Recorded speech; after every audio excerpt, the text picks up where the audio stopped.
Hello बच्चों, आज हम डिस्कस करने वाले हैं nature of halo alkane.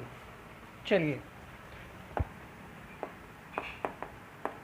Nature of halo alkane, क्योंकि मैक्सिमम रिएक्शन जो है वो डिपेंड करेंगी नेचर ऑफ हेलो एल्केन पे। इसको समझना बहुत ज़रूरी है। सुनिए, बात करते हैं हेलो एल्केन की नेचर की। अब आपको पता होना चाहिए हेलोजन की electronegativity as compare to carbon ज़्यादा रहती है। अब इलेक्ट्रोनेगेटिविटी क्या होती है? It is the tendency to attract the shared pair of electron. तो यहाँ पे जो ये पेयर इसने शेयर कर रखा है, इस पेयर को कौन अट्रैक्ट करेगा? हेलोजन। वाई? क्योंकि इसकी इलेक्ट्रोनेगेटिविटी ज़्यादा है। सो फाइनली यहाँ पे डेल्टा पॉजिटिव आ जाएगा, मीन्स पार्शली पॉजिटिव, और यहाँ पे पार्शली नेगेटिव आ जाएगा। कंप्लीट पॉजिटिव नेगेटिव नहीं आएगा क्योंकि सिर्फ अट्रैक्ट किया है इसने, तो अट्रैक्ट करने की वजह से पार्शली नेगेटिव और यहाँ पे क्या आएगा? Partially positive. तो ये हुआ हमारा नेचर ऑफ हेलो एल्कीन। क्योंकि जो भी हम रिएक्शन करेंगे उसमें हमें देखना पड़ेगा जो अटैकिंग रिएजेंट है, लाइक इलेक्ट्रोफाइल, लाइक न्यूक्लियोफाइल। अब हमें यही नहीं पता कि वहाँ पे कौन पॉजिटिव है कौन नेगेटिव है, तो न्यूक्लियोफाइल को हम कहाँ पे डालें? लाइक सब्स्टिट्यूशन हुआ तो X को निकालें या कार्बन को निकालें। अब न्यूक्लियोफाइल आया है तो किसको रिप्लेस करेगा? X को रिप्लेस करेगा। इसीलिए हमें नेचर की नॉलेज होना बहुत ज़रूरी है। आई थिंक आपको ये क्लियर हो गया है। चलिए, अब हम बात करते हैं preparation of haloalkane. Haloalkane को कैसे प्रिपेयर किया जाता है? ओके,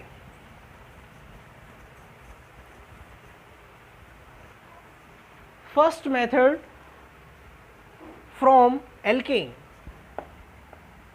फ्रॉम एल्केन हम बनाना चाहते हैं किस चीज़ को? हेलो एल्केन को किससे बनाना चाहते हैं? एल्केन से। अब एल्केन क्या होता है आपको पता होगा, ये एक हाइड्रोकार्बन का कंपाउंड है जिसमें सिंगल बॉन्ड प्रेजेंट होते हैं। चलिए, हमने एक कंपाउंड ले लिया यहाँ पे CH4 और हमने इसका हेलोजिनेशन करवाया। किसकी प्रेजेंस में करवाया? सनलाइट की प्रेजेंस में करवाया, HNu। या आप यहाँ पे टेम्परेचर भी लिख सकते हैं, 570 से लेके 620 केल्विन तक हम यूज़ करेंगे।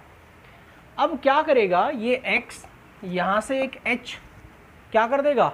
सब्स्टिट्यूट कर देगा। यहाँ से CH3X बन जाएगा और यहाँ पे आएगा आपका HX। अब ये जो मेथड है ये लैब में यूज़ नहीं किया जाता है। क्यों? क्योंकि इस कंपाउंड का हेलोजिनेशन फिर से हो सकता है। अगर इस कंपाउंड का हेलोजिनेशन फिर से हुआ देन क्या हो जाएगा? CH2X2। यहाँ पे आपके 2 हेलोजन लग जाएंगे और HX बाहर चला जाएगा। अब फिर हो सकता है 3 टाइम्स, या फिर लास्ट फाइनली यहाँ पे CX4 प्लस HX, सभी हाइड्रोजन रिप्लेस हो सकते हैं। इस कंपाउंड में हमारे 1, 2, 3 का भी बनेगा और 4, मीन्स यहाँ पे हमारे प्रोडक्ट एक से ज़्यादा हैं। और जिस रिएक्शन में एक से ज़्यादा प्रोडक्ट होते हैं वो रिएक्शन बेस्ट नहीं मानी जाती, इसीलिए इस रिएक्शन को हम लैब में यूज़ नहीं करते हैं।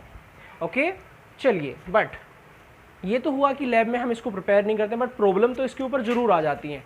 हमें मतलब है प्रॉब्लम से कि प्रॉब्लम क्या आ सकती हैं हमारे एग्ज़ाम में। ये हमसे नहीं पूछेगा लैब में बन रहा है नहीं बन रहा है, ये तो हमारी एक्स्ट्रा नॉलेज के लिए है। इससे प्रॉब्लम क्या क्या आ सकती हैं वो मैं आपको बताता हूँ, सुनिए।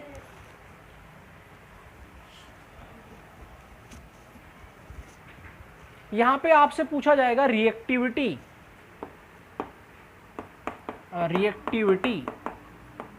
रिएक्टिविटी डिपेंड करती है यहाँ पे किस चीज़ पे, वो आपको देखना है। यहाँ पे रिएक्टिविटी हेलोजन की पूछी जाएगी। क्योंकि हेलोजन तो फ्लोरीन भी हो सकता है, क्लोरीन भी हो सकता है, ब्रोमीन भी हो सकता है, आयोडीन भी हो सकता है। तो यहाँ पे किसकी रिएक्टिविटी ज़्यादा है, हमें ये जानना है।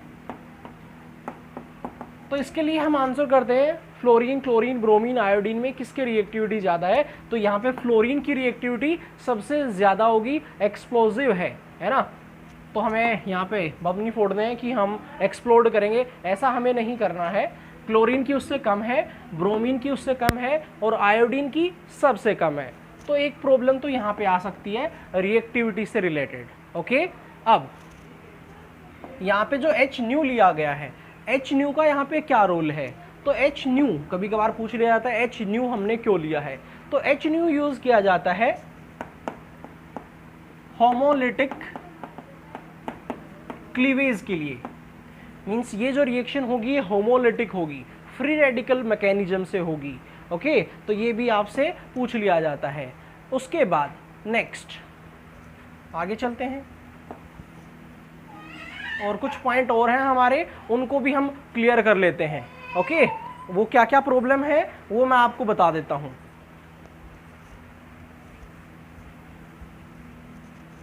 हम कभी भी फ्लोरीनेशन डायरेक्ट नहीं करते हैं। अब फ्लोरीनेशन डायरेक्ट क्यों नहीं करते हैं मैं ये आपको बता रहा हूं, सुनिए। क्योंकि अगर आप फ्लोरीनेशन डायरेक्ट करेंगे तो सीधी सी बात है ये हाईली एक्सोथर्मिक है और हमारा जैसे आपको बताया था एक्सप्लोजन हो सकता है, इसीलिए हम फ्लोरीनेशन डायरेक्ट नहीं करते हैं। हाँ, क्लोरीनेशन इजीली कर सकते हैं, ब्रोमिनेशन इजीली कर सकते हैं, आयोडीनेशन भी हम डायरेक्ट नहीं करते हैं। अब आयोडीनेशन में क्या प्रॉब्लम है, ये तो एक्सप्लोजिव नहीं है, तो क्या प्रॉब्लम है सुनिए।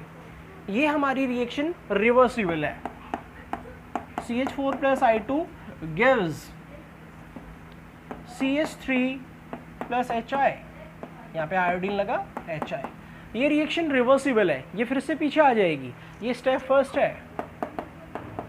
अगर आपने रिएक्शन को डायरेक्ट करवाने की कोशिश की तो कुछ ऐसा होगा, प्रोडक्ट बनेगा और वापस फिर से रिएक्टेंट में आ जाएगा। अब आप चाहते हो आयोडीनेशन करना तो आपको क्या करना पड़ेगा, स्टेप सेकंड, इस रिएक्शन के अंदर आपको HiO3 भी डालना पड़ेगा, या HNO3 से भी काम चल सकता है, HiO3। अब ये HiO3 क्यों डाला, इस रिएक्शन में जो HI बना है ना, ये HI, इसी की वजह से तो क्या हो रहा है, HI बहुत जल्दी टूटता है, यहाँ से ये भी बहुत जल्दी टूटता है क्योंकि आयोडीन का बॉन्ड बड़ा है और रिएक्शन बैकवर्ड आ जाती है। अगर हम HI को ही ख़त्म कर दें देन हमारा काम हो जाएगा।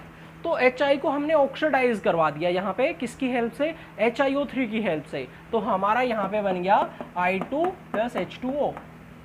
ओके, तो आप अगर इसमें HiO3 डाल देंगे तो आपका काम हो जाएगा, अदरवाइज आप इस रिएक्शन को नहीं कर पाएंगे, रिएक्शन वापस रिवर्स हो जाएगी।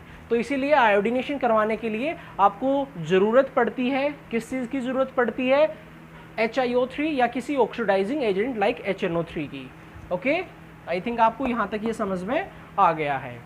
अब मैं आपको एक चीज़ और बता देता हूँ, सुन लेंगे और समझ लेंगे, इम्पोर्टेंट है, पूछा जाता है कभी कभार, हमसे पूछा जाता है CH3 CH2 CH3।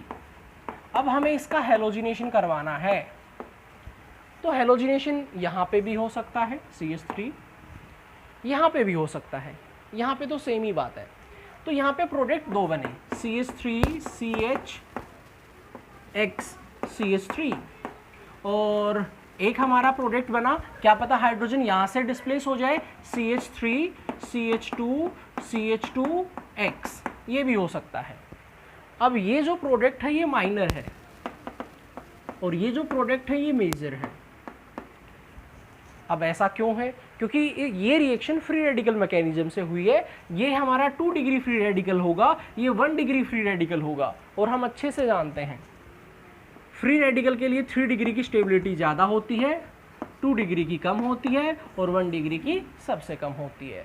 और भी कुछ कंपाउंड्स हैं इसमें जिसमें आपको बताया जाएगा, नंबर ऑफ हाइड्रोजन पे भी ये डिपेंड करता है, प्राइमरी है, सेकेंडरी है या टर्सरी है। इस टाइप की प्रॉब्लम भी हम नेक्स्ट लेक्चर में डिस्कस करेंगे। ओके, आई होप आपको ये मेथड समझ में आया है, preparation of hello alkene from alkene. Okay, thank you.